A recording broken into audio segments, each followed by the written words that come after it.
When I was a child coming up, I was raised in a very strict household for certain reasons, and I wasn't allowed to go places and do things unless I was to invite my friends to my house to meet my mom. So my mom could check them out and see whether or not they had character, morals, values, integrity, that she can trust them with me in their company. And me being a teenager, I had a mouth on me. And to me, that was too much. It don't take all that. I just want to go hang out with my friends or go spend the night. And because of that, I didn't realize it until I was older, but I ended up hindering my own life. Because of that, I wasn't allowed to go anywhere or do anything because I wouldn't follow the rules of how I can go out the house. So I was a very sheltered person. Because I was a very sheltered person, I didn't realize how cruel the world was. When it was time to get out here, I didn't realize that there was wolves in sheep's clothing. That how people can have many faces. Like to be careful in how you move in life. I didn't have all that. I didn't have any life experiences to come from, and that's how I ended up when it came to having relationships, personal relationships.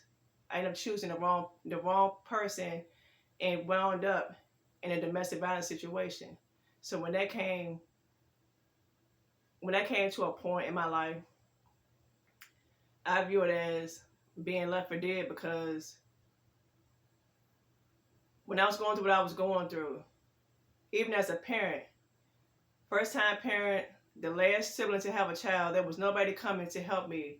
As a first living on my own, having my first child, having 3 children, those children, 2 of them children having special needs. There was nobody coming to my rescue as far as family members who I trusted, who had children, who had difficult times, who had things that they could have gave me for wisdom to help me in my life. Even when I was comfortable enough to tell them about my domestic violence situation, there was no coming to get me. Like I said, also with having kids, I had to figure out everything and learn how to pivot and do things on my own because there was nobody coming to my rescue. But I would say that God took all that and made it for my good, because if I had those family members and those people that I counted on, now I would have became the strong advocate for my children, my special needs children. I would have became the person that I am. I wouldn't be so strong and so resilient in certain areas in my life if I had somebody coming to coddle me, to baby me. Though at the time I didn't look at it like that. I looked at it like unconditional love, encouragement, empowerment. But it wasn't meant for me, for my life to be built like that, because I wouldn't be the person who I am